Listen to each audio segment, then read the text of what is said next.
Ser mulher em uma profissão marcada pela autoridade, pela responsabilidade e muitas vezes pelo perigo, existe mais do que o conhecimento técnico. Exige coragem, persistência e a capacidade de enfrentar desafios que nem sempre aparecem nos registros oficiais.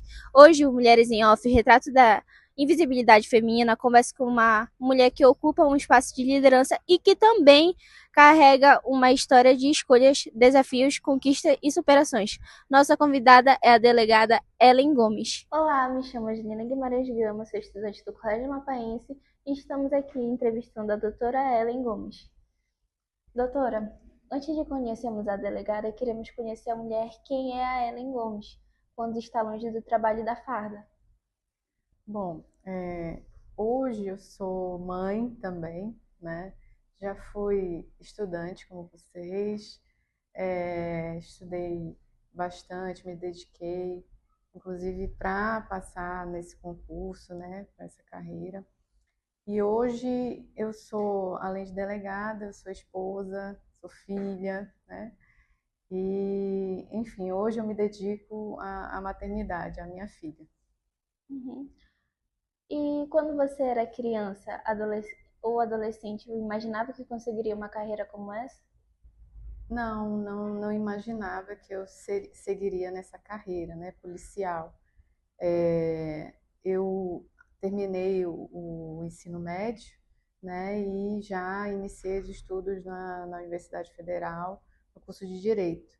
E mesmo na faculdade eu não imaginava que eu seguiria na carreira policial, nunca imaginei, né? A gente sempre imagina, vou me dedicar à magistratura, à promotoria, né, que são as carreiras mais altas aí nesse meio jurídico.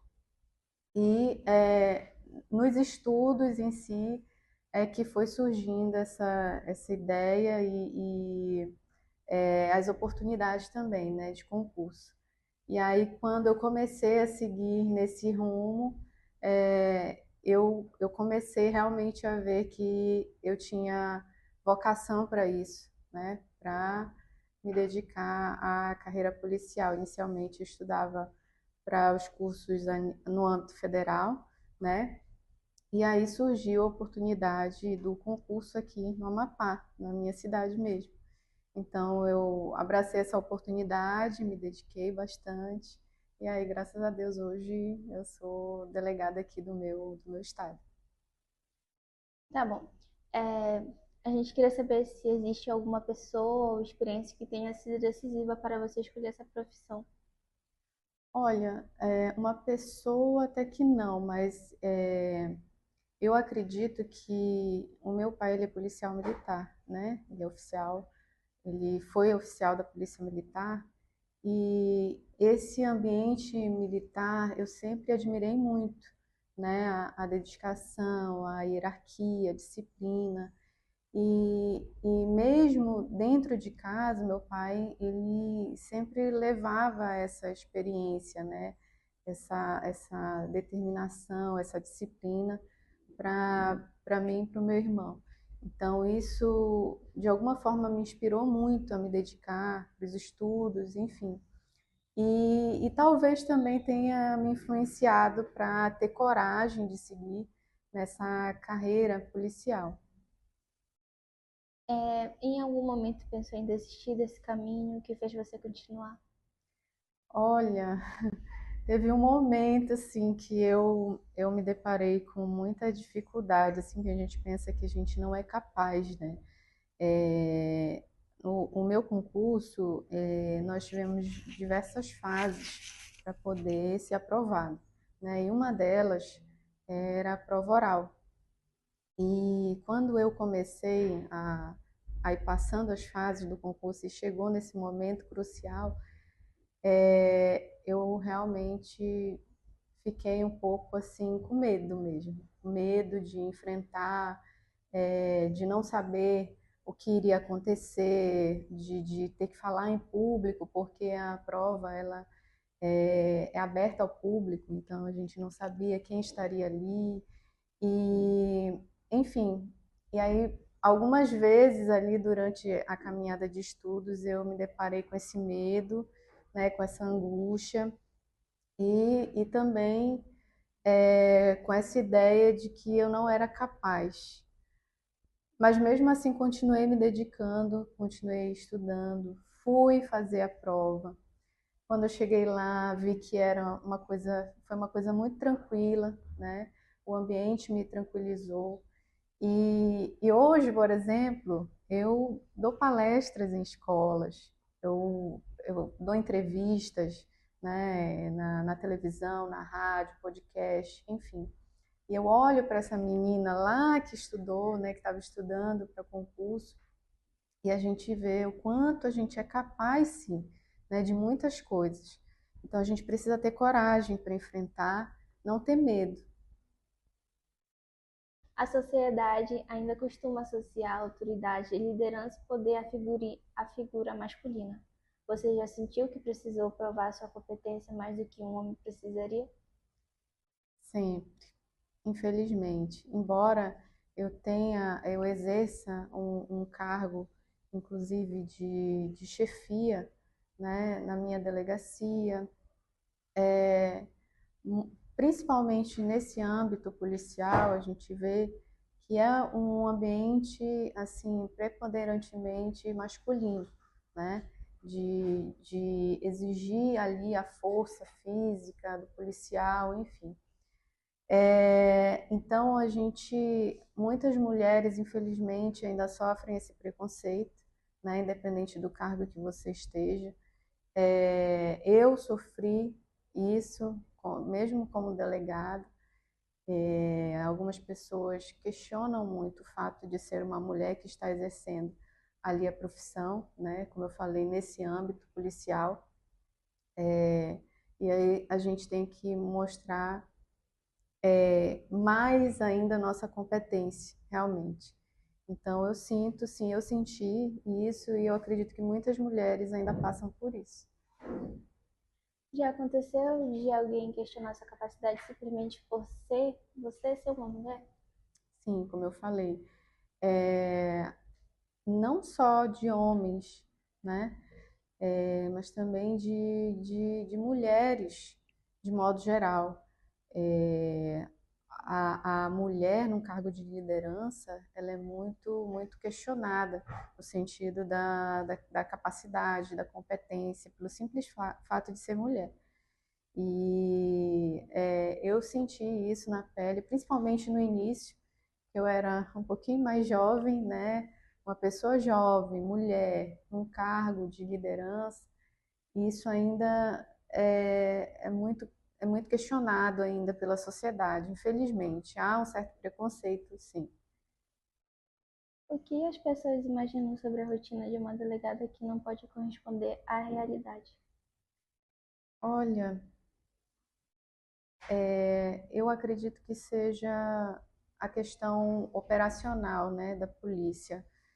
Não o fato de eu ser delegada em si, mas muitas pessoas não sabem muito bem diferenciar, por exemplo, a Polícia Civil da Polícia Militar, né? A Polícia Civil e o cargo que eu exerço, ele demanda não só a operacionalidade, que é o quê? De estar na rua, de prender, a gente não faz só isso, né? Eu, como titular da minha delegacia, eu além de fazer o trabalho ali, princípio de um delegado, que é fazer as oitivas, atender as vítimas, né, fazer os interrogatórios dos investigados. A gente faz também a gestão administrativa da delegacia, né, que é distribuir a equipe, demandar as ordens, enfim. Então, há outras atribuições, né, do dia a dia que vão muito além daquela operacionalidade, né? Uhum. Existe algum caso ou situação profissional que tenha mudado a sua vida, a sua maneira de enxergar? Olha, todos os dias eu me deparo com casos assim diferentes, né? Eu não consigo. é, Eu trabalho com a violência doméstica, por exemplo, há 6 anos, mas todos os casos, todas as vítimas que eu atendo na delegacia, elas são únicas, né? E há situações muito pontuais de vítimas que a gente se depara que sofrem um nível de violência assim que mexem com a gente, né? E os feminicídios que aconteceram aqui no estado, especialmente esse ano que eu pude acompanhar, eles eles trazem um pouco ali para a gente uma certa indignação, uma preocupação também, uns questionamentos no sentido de que o que a gente poderia ter feito para evitar, né, essa morte, ter chegado a essa situação fatal, né? Mas a gente precisa também compreender, especificamente em relação à situação de violência, que a segurança pública ela está para fazer o seu trabalho, né? E que infelizmente a gente faz o nosso trabalho depois que a violência já ocorre. E que essa questão da violência contra a mulher é uma questão que ela precisa ali de políticas públicas para que esses números que vêm aumentando eles realmente diminuam, né? Mas a gente ir para a cena de um crime e ver a mulher morta ali, né? De uma maneira tão trágica, e todas as vezes que isso acontece, ou me deparar com a vítima espancada, extremamente vulnerabilizada, chorando, isso impacta muito a gente até hoje, entendeu? A última situação de feminicídio que aconteceu, familiares da vítima estavam no local, eu estive no local e a gente vê o sofrimento da mãe que perde uma filha, do pai que perde um filho, uma filha, caso, né, das irmãs, enfim. E isso choca a sociedade, choca também nós que trabalhamos diariamente com isso. Como você lidar emocionalmente com as histórias da violência, principalmente quando envolve mulheres e crianças? Hoje eu sou mãe, né? E hoje eu tenho outro olhar em relação a essa temática em si da violência doméstica. Então, por exemplo, hoje, sempre que uma vítima chega na delegacia com uma criança, isso me causa um pouco mais um sentimento ali de me colocar no lugar dela, né? O sofrimento dela como mãe e daquela criança. E essas situações, elas, como eu falei, elas mexem sim com a gente, mas a gente precisa ser também profissional. A gente precisa deixar um pouco o emocional, não deixar que aquilo afete a, a, a gente pessoalmente, para que a gente possa fazer o nosso trabalho, né, de maneira técnica também. Mas o meu trabalho, eu tenho certeza que através dele eu já ajudei muitas mulheres, entendeu? Justamente por ter essa sensibilidade. Eu acho que, especialmente na delegacia que eu trabalho, que é a delegacia especializada no atendimento à mulher, é primordial você ter essa sensibilidade para entender a necessidade da vítima, que não é só aquela no atendimento ali na delegacia, né? Ela precisa resolver diversas outras questões, e que a gente precisa ter essa sensibilidade, né? De entender o contexto, de não julgar, de ouvir, de escutar e de tentar, de todas as formas, ajudar e acolher essas vítimas.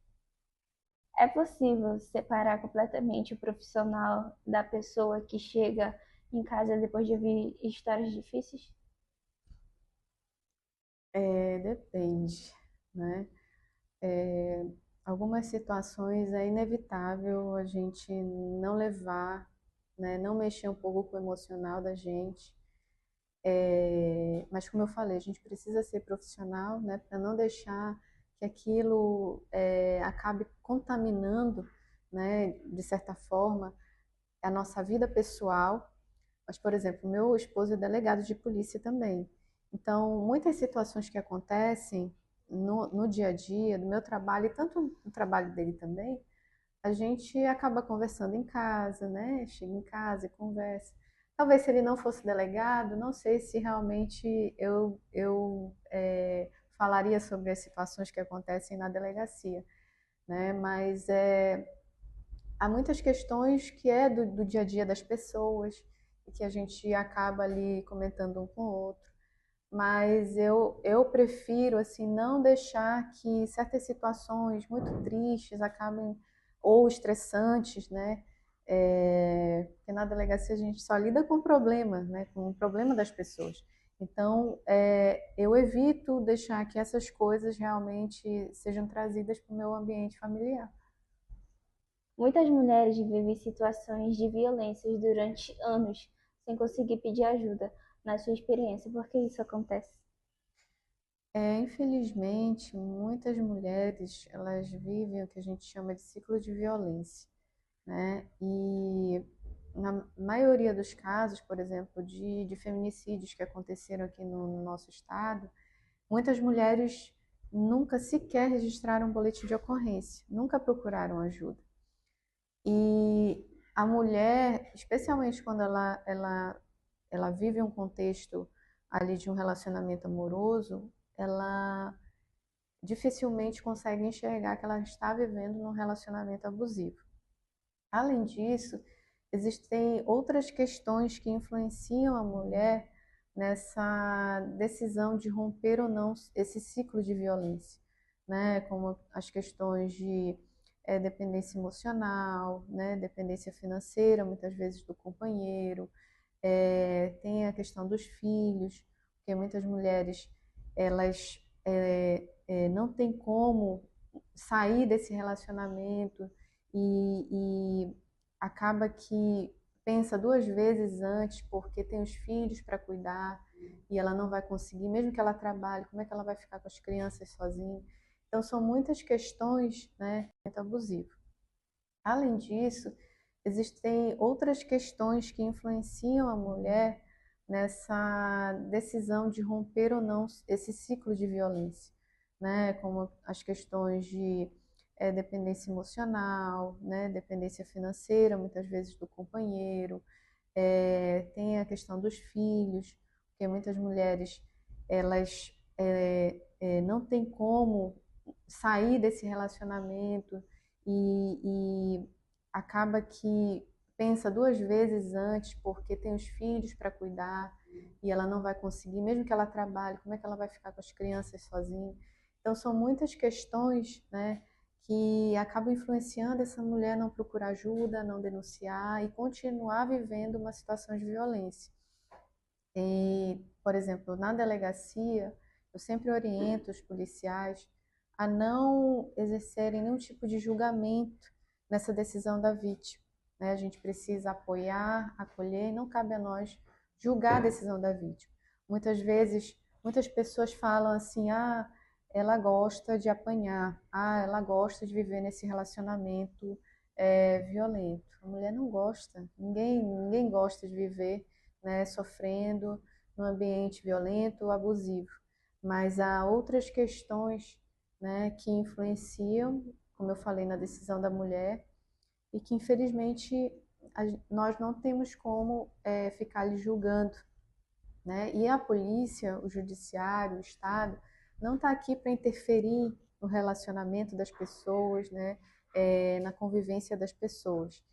E é por isso que a Polícia Civil, por exemplo, e a Secretaria de Segurança Pública, a Segurança Pública como um todo, vem realizando diversas ações preventivas. Inclusive, nós estamos realizando a Operação Mulher Segura, que é justamente para não só informar as vítimas, informar a sociedade sobre a violência contra a mulher, mas também de encorajar, né, as mulheres, a sociedade como um todo, porque não é só a mulher que tem a obrigação de denunciar.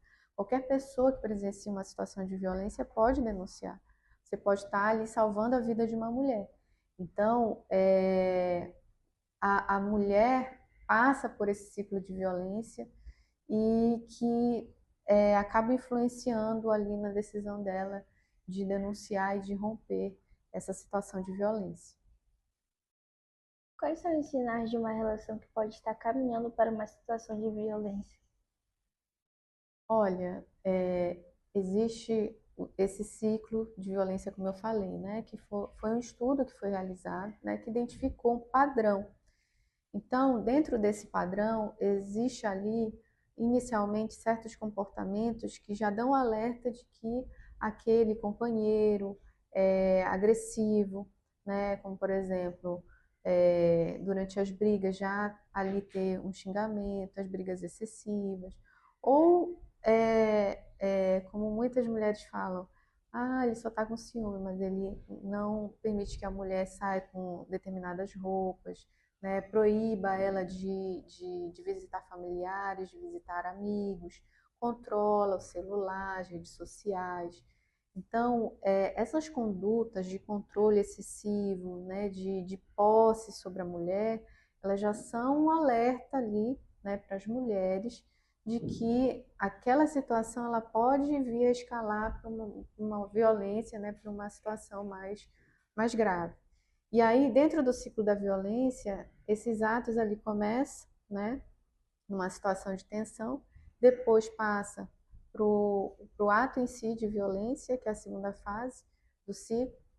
E aí, depois que o ato de violência acontece, o agressor muitas vezes, entre aspas, se arrepende e aí começa novamente a fazer promessas de que vai mudar, de que não vai mais fazer isso, e aí começa a agradar novamente a mulher, começa a ter aqueles comportamentos mais românticos, amorosos, e aí depois novamente volta tudo de novo e ele começa novamente a praticar os atos de violência. E é por isso que a gente chama que é um ciclo, né? Porque ele vai e volta, e aí a mulher, no meio de tudo isso, muitas vezes ela não percebe que realmente isso está acontecendo.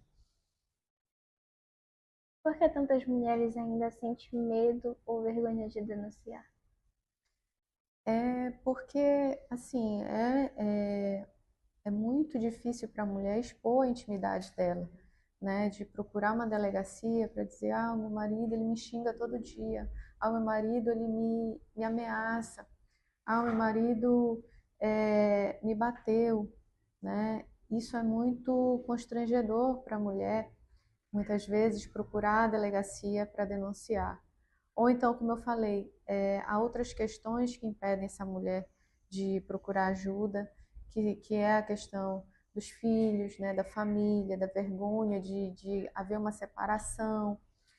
E tantas outras questões, né, a dependência financeira também, que é muito preponderante, porque as mulheres, ainda hoje, é, sofrem com a questão do machismo, enfim, do patriarcado, que impediu muitas vezes ela de estudar, de trabalhar, né?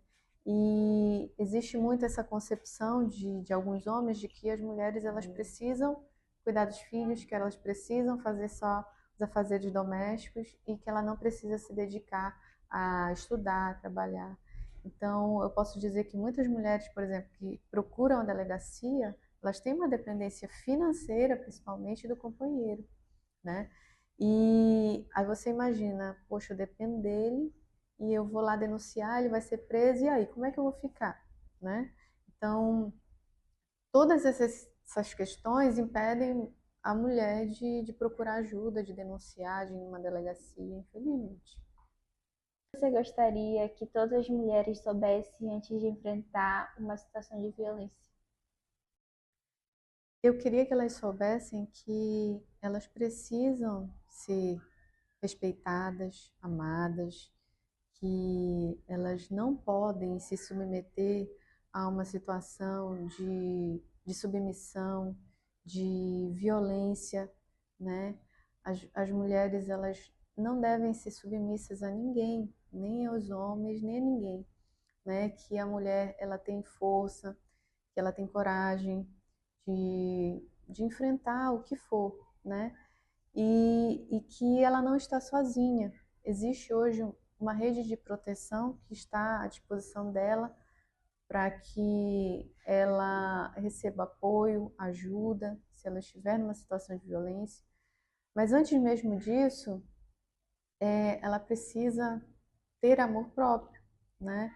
De acreditar nela mesma, de se encorajar, de procurar estudar, de procurar né, ser autossuficiente, e que todas nós somos capazes também de ocupar qualquer espaço, né? E que a gente não depende de ninguém para isso. E para quem conhece uma mulher que está passando por isso, qual é a melhor maneira de ajudar? Olha, a melhor maneira de ajudar é, no primeiro momento, acolher, escutar, né, a pessoa que está sofrendo violência, ou, infelizmente, muitas vezes a mulher ela não tem coragem de falar, né, sobre o que vem acontecendo no íntimo da sua família, do seu relacionamento, mas eu acredito que as pessoas elas precisam acolher e respeitar, né, as mulheres, as vítimas.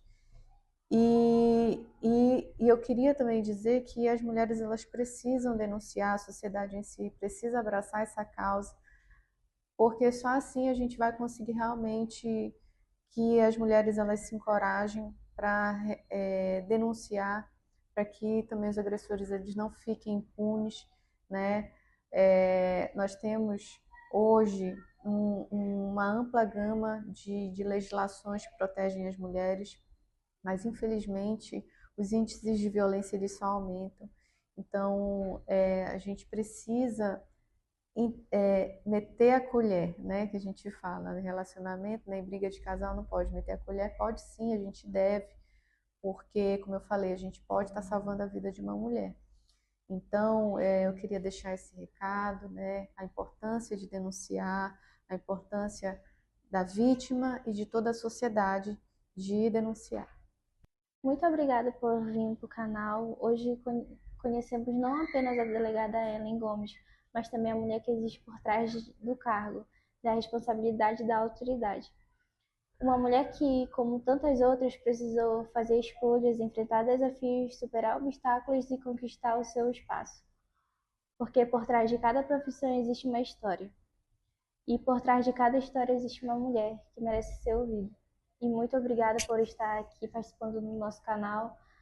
A senhora foi excelente e é isso.